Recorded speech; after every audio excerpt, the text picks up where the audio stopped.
terima kasih sebelumnya. Saya mengucapkan terima kasih banyak kepada pihak penyelenggara acara Young Entrepreneur 2020 ini karena sudah mempercayai saya sebagai pembicara, dan tentunya di sini saya akan membagikan sharing-sharing aja nih, cerita-cerita saya, pengalaman-pengalaman saya terkait di bidang bisnis ya, bagaimana caranya sampai sekarang saya bisa mendirikan sebuah kafe atau kedai ini yang alhamdulillahnya sekarang kita punya 3 cabang di titik yang berbeda tapi masih di wilayah Surabaya gitu. Jadi memang saya harapkan para peserta di sini, adik-adik semuanya, saya harapkan bisa mendapatkan pelajaran apa yang nanti saya ceritakan ke kalian terkait dengan pengalaman-pengalaman saya selama ini. Jadi saya langsung akan menceritakan pengalaman saya, kenapa sih kok saya memilih untuk memiliki sebuah kedai atau kafe. Jadi awal ceritanya itu saya suka masak aja biasa kayak kalian-kalian yang di rumah suka buat ini buat itu segala macam kan. Terus sampai akhirnya ketika saya sudah lulus kuliah, saya mikir kayaknya apa gitu ya, sepi, saya punya pekerjaan yang tetap tapi kok kayaknya pekerjaan yang tetap ini ya udah sekedar formalitas tanpa ada kegiatan-kegiatan lain gitu. Jadi saya mikir, terus saya berdiskusi juga dengan keluarga dan segala macam, oh kayaknya punya kafe atau kedai ini enak deh gitu kan, kayak mungkin kita bisa ngisi waktu di situ gitu. Tapi ternyata memang nggak semudah itu. Jadi memang memiliki sebuah kafe dan kedai itu nggak semudah yang dibayangkan gitu loh, kayak oh ya udahlah kita diriin aja, kita cari tempat, terus kita siapin deh brand kita apa, terus kita mau di kafe itu kita punya apa, kita jual apa gitu kan. Ternyata emang nggak semudah itu gitu loh, butuh proses yang panjang sampai akhirnya saya bisa menetapkan sebuah kafe yang sekarang ini yang saya namain Jelita Cakes and Bakery gitu. Jadi kenapa saya fokusnya di cake dan bakery, karena emang saya tuh awalnya terinspirasi dari drama-drama Korea gitu kan. Terus saya lihat juga beberapa lifestyle yang mereka yang kayak pulang kantor ngafe, terus kemudian yang sekarang itu apa-apa hangout kita ke kafe dan segala macamnya deh pokoknya. Terus saya mikir, kok kalau misalkan saya punya kafe yang lucu, imut, terus misalkan apa ya, punya daya tarik tersendiri, itu bisa bakalan narik para konsumen gitu loh. Saya mikir kira-kira konsep kafe yang cocok untuk saya punya itu apa ya gitu. Sampai akhirnya saya mikir, oke, kita buat yang minimalis aja, nggak yang terlalu berwarna-warni, tapi itu cukup menarik gitu loh. Dan mulai dari interior, terus mulai dari rasa makanan, kemudian pemilihan nama-nama menu gitu. Jadi itu emang prosesnya panjang banget ya, sampai akhirnya saya memutuskan oke deh, ini kita fokusnya ke cake dan bakery, terus minuman-minuman yang sweet, yang manis dengan berbagai warna gitu. Kita tidak fokus ke makanan berat karena kita di sini mau cuman untuk kudapan-kudapan aja. Sampai di situ saya udah mulai cari chef, cari teman-teman dekat yang tahu tempat bagus untuk saya punya cafe nantinya. Pokoknya intinya koneksi itu penting banget, sampai akhirnya saya bisa dapetin gitu kan. Awal mulai dari teman saya satu, terus kemudian teman saya punya koneksi yang lain, itu juga mempermudah saya sampai akhirnya saya ada di posisi ini. Terus long story short aja, setelah saya udah dapet tempat yang cocok, kemudian kita udah mulai rapat kecil-kecilan dengan teman-teman saya, gimana konsep selanjutnya dan kapan nih kira-kira kita akan mulai food tester, kira-kira aku mau menu yang seperti apa gitu kan. Awal mulanya aku pengen semua makanannya itu berdasarkan apa yang aku suka gitu kan, tapi ternyata ada satu teman aku yang bilang, oh nggak bisa gitu nih, yang namanya bisnis itu kita harus tahu namanya mangsa pasar kita tuh apa gitu. Kita nggak bisa menyesuaikan dengan lidah kita sendiri. Oh aku suka nih kayaknya kalau misalkan dijual asik ya, mungkin orang suka. Nggak bisa kita samain seperti itu, karena semua orang itu punya keinginan yang berbeda-beda, dan gimana caranya kita menyatukan keinginan yang berbeda itu dan kita kemas menjadi sesuatu yang bisa disukain sama orang banyak. Aku mikir, oh iya ya bener juga, kalau misalkan aku maksain nih keinginan aku, kalau misalkan oh kayaknya aku suka coklat, oke, semua menu harus berdasarkan coklat, nggak bisa juga kan. Dan dari situ kita harus mikir juga nanti kelemahan di kafe kita apa, kelebihan di kafe kita apa. Mulai dari situ aku mikir, oke deh, cariin chef profesional gitu kan. Kita cari, ternyata teman aku juga yang dapat, emang sehebat itu, seajaib itu yang namanya koneksi. Udah dari situ kita dapat kokinya kan, dapat chefnya, terus akhirnya aku berunding mau menunya seperti apa. Aku udah jelaskan maunya yang manis, yang manis-manis, intinya yang cake, roti gitu-gitu. Terus akhirnya chefnya punya beberapa resep, beberapa menu-menu gitu yang sebelumnya memang tidak pernah dia keluarkan, sampai akhirnya beliau buatkanlah untuk saya. Kemudian saya memulai tester foodnya, ternyata memang cocok, dan ya sudah, akhirnya jadilah menu. Kemudian terus akhirnya kita lanjut ke tahap selanjutnya. Kita udah mulai nentuin nih, kita harus buat namanya buku menu kita. Terus akhirnya kita datengin ke tempat desain pemesanan buku-buku gitu. Kita udah mulai dari hal kecil ya, buku menu itu aja udah harus kita buat semenarik mungkin gitu. Mulai dari namanya kita udah tentukan, misalkan kita punya base cake namanya red velvet gitu kan, kita jangan langsung deh kita kasih nama red velvet cake aja gitu.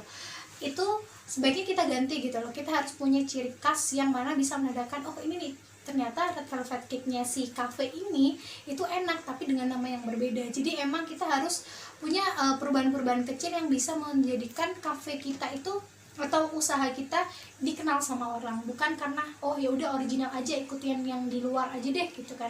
Itu nggak bisa gitu. Jadi kita memang harus punya sesuatu yang setidaknya itu bisa dikenal, dan akhirnya para konsumen itu bisa mengingat cita rasa kita. Oh, rasa yang seperti ini dipunya sama cafe ini nih gitu. Terus sampai udah tahap pembuatan menu udah selesai. Terus akhirnya saya dan tim udah bakalan fokus ke tahap selanjutnya, yaitu kita fokus ke gedung pembuatan kafenya. Di situ kita udah mulai cari-cari interior yang seperti apa, terus mulai dari bahan-bahan yang kita gunakan apa gitu kan, kayak mulai dari kursi, meja, itu kan juga salah satu yang penting juga untuk pembentukan sebuah kafe. Di situ kita udah memutuskan semua bertemakan minimalis gitu kan, kesannya modern dan terkesan juga kesan-kesan yang mewah gitu. Kita mau yang luxury juga, tapi kita nggak bakalan jual menu kita dengan harga yang luxury juga gitu. Jadi kita harus punya sesuatu yang kita jual sesuatu yang mahal, tapi tidak berarti semuanya itu mahal. Kita harus punya ciri khas juga gitu loh. Kita punya sesuatu yang mewah, mulai dari interior kafenya, terus mulai dari bahan-bahan makanannya, kursi, meja, segala macamnya. Kita buat yang standarnya bagus banget, tapi itu tidak menjadikan alasan untuk konsumen kita nggak ke kafe kita gitu loh.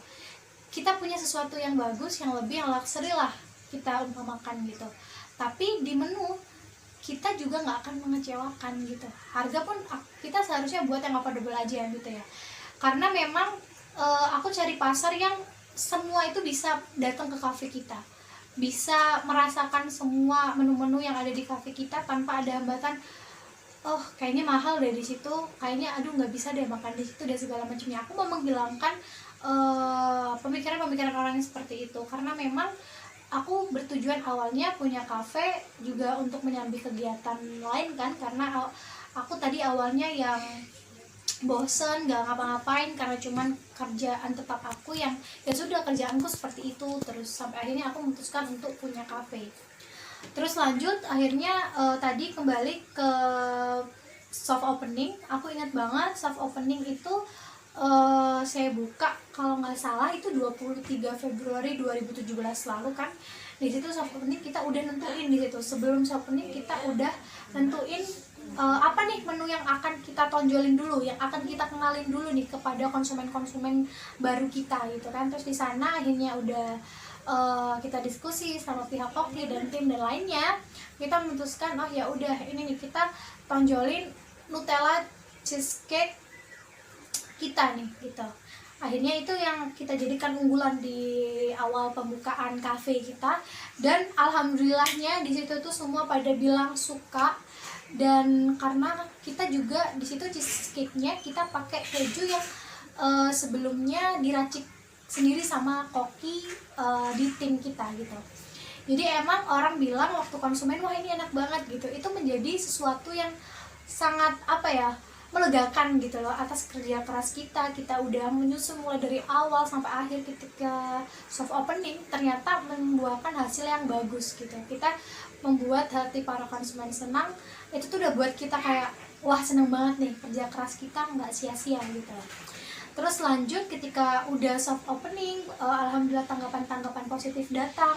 Di situ saya dan tim mulai percaya diri, kayaknya kita harus bereksperimen lagi nih, nggak cukup dengan satu menu andalan aja, kita harus di lain satu menu andalan kita harus punya opsi-opsi lain gitu.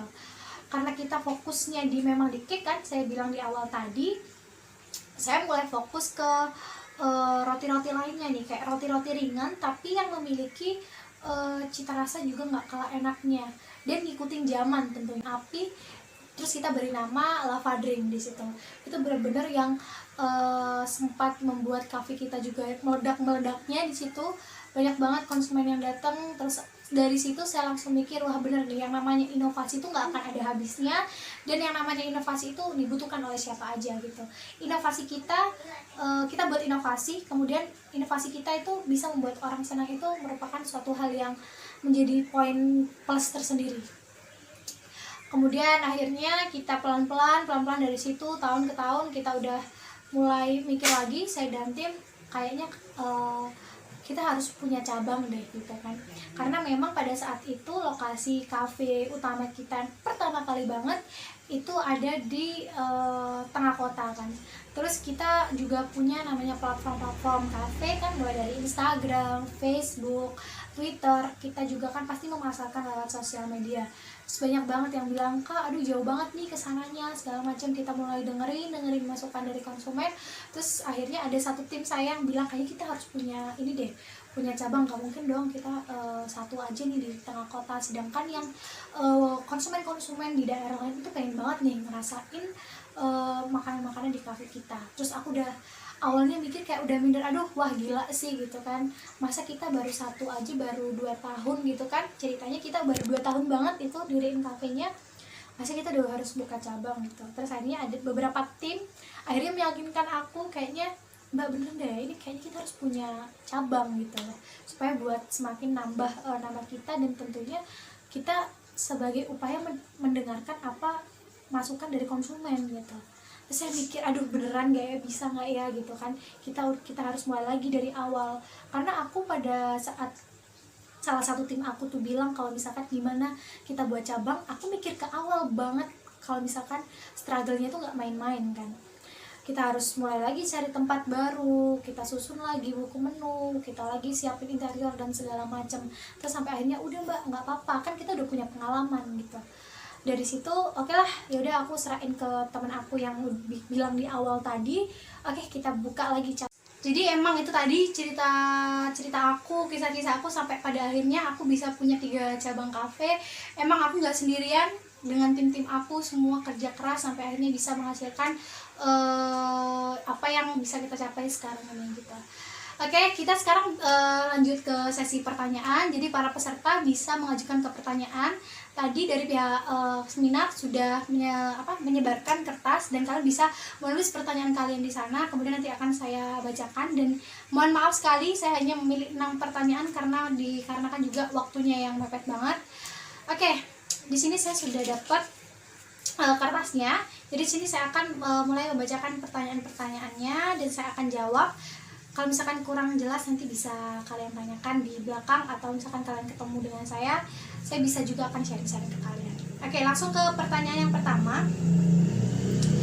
Persiapan yang matang itu perlu untuk dilakukan gak Kak? Namun jika kita ragu, apakah persiapan matang harus terus dilakukan? Ini berarti kamu masih ragu sama apa yang menjadi pilihan kamu. Kalau saran dari saya sendiri, saya pernah ragu dalam satu hal, dan kemudian itu semuanya kalau udah ragu terus kita akan terusin, kita lanjutin, itu bakal jadi sesuatu yang gak bagus juga.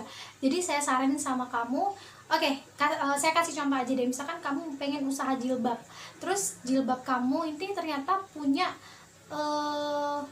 hal dan desain itu yang sama saingan-saingan kamu. Di situ kamu udah mulai ragu dan udah mulai kayak, aduh kayaknya nggak bisa deh aku pasarin, nanti kalah sama ini, kalah sama pesaing yang A, B, C dan lainnya. Kamu udah harus stop banget di situ, dan kamu harus punya dan berpikir kira-kira apa ya yang bisa membuat usaha jilbab kamu itu laku di pasaran tapi memiliki sesuatu yang beda dari pengusaha jilbab yang lain gitu. Jadi ketika kamu udah punya itu, kamu udah punya sesuatu yang sekiranya bakalan siap diterima konsumen, kamu baru lakukan itu. Jadi kalau misalkan ragu, saya bisa bilang jangan dulu, tapi sebaiknya kamu evaluasi lagi apa keraguan kamu itu dan apa yang seharusnya diperbaiki dari keraguan kamu itu. Jadi itu sih saran dari aku ketika kamu ragu sama hal-hal yang ingin kamu lakukan. Kita lanjut ke pertanyaan yang kedua. Berikan kami tips dan trik dong untuk bisa menentukan pilihan kami yang sedang ingin mendirikan sebuah usaha tetapi kami bingung. Oke. Awal mulanya ya, aku juga punya kafe karena kebingungan tadi sih kan, karena aku nggak punya kegiatan lain selain di kantor, dan itu sangat membuat aku jadi kayak waduh gak ada kegiatan banget nih gitu. Terus untuk bisa menentukan pilihan kamu pengen berusaha di apa, itu kembali lagi kepada diri kamu. Kita itu kan punya apa ya, sifat dan kepribadian yang berbeda-beda. Misalkan kamu punya minat dan bakat di usaha musik misalkan ya, kamu bisa nyanyi, kamu bisa main alat musik, itu bisa menjadikan sebuah usaha loh. Misalkan aja kamu diriin sebuah studio musik. Studio musik itu kan isinya kan otomatis kayak instrumen-instrumen musik, alat-alat musik. Di situ kamu tuh udah punya pengalaman gitu. Jadi misalkan kamu bisa mengolahnya dengan bagus dan kamu ngerasa itu bidang kamu, itu passion kamu, ya udah cukup lakukan aja. Jadi kembali ke diri masing-masing, kamu sukanya apa ya udah kamu lakukan itu. Jangan sekali-kali kamu ngelihat orang lain, oh kayaknya orang lain punya bisnis kopi, aduh laris banget ya, kayaknya aku pengen banget dia punya bisnis kopi. Nggak semudah itu gitu loh. Kita niru orang bukan berarti itu diri kita juga, karena kita punya jalan kita masing-masing. Itu sih saran dari aku. Kita lanjut ke pertanyaan yang ketiga. Siapa sih Kak yang menjadi inspirasi untuk mendirikan usaha kafe ini? Jadi kalau untuk inspirasi sendiri, aku udah bilang di awal tadi, kembali ke diri aku tadi, karena emang awalnya aku suka masak, terus akhirnya aku punya pemikiran kenapa kok aku nggak punya kafe gitu kan. Terus akhirnya alhamdulillah jadi sampai sekarang. Terus inspirasi aku juga tadi kenapa kafe aku kayak lebih ke kesan-kesan yang menimbulkan lebih minimalis dan segala macamnya, itu kita tentunya dapat ide-ide gitu ya. Aku dapat ide-ide tentunya karena aku tadi suka, dibilang di awal aku suka sama Korea kan, aku suka Korea, terus aku lihat-lihat ternyata desain kafe di Korea tuh seperti ini, dan dari situ juga inspirasi aku muncul sampai akhirnya jadilah kafe sekarang gitu. Kita lanjut ke pertanyaan keempat. Apakah sempat mengalami hal sulit dalam pembukaan kedai atau kafe? Jika iya, apa yang Anda lakukan saat itu? Saya yakin semua orang pernah mengalami masa-masa sulit dalam mendirikan sebuah usaha. Kalau saya sendiri waktu itu saya pernah banget merasa bahwa oh kayaknya aku mampu nih untuk ngelola kafe dengan seorang diri aja.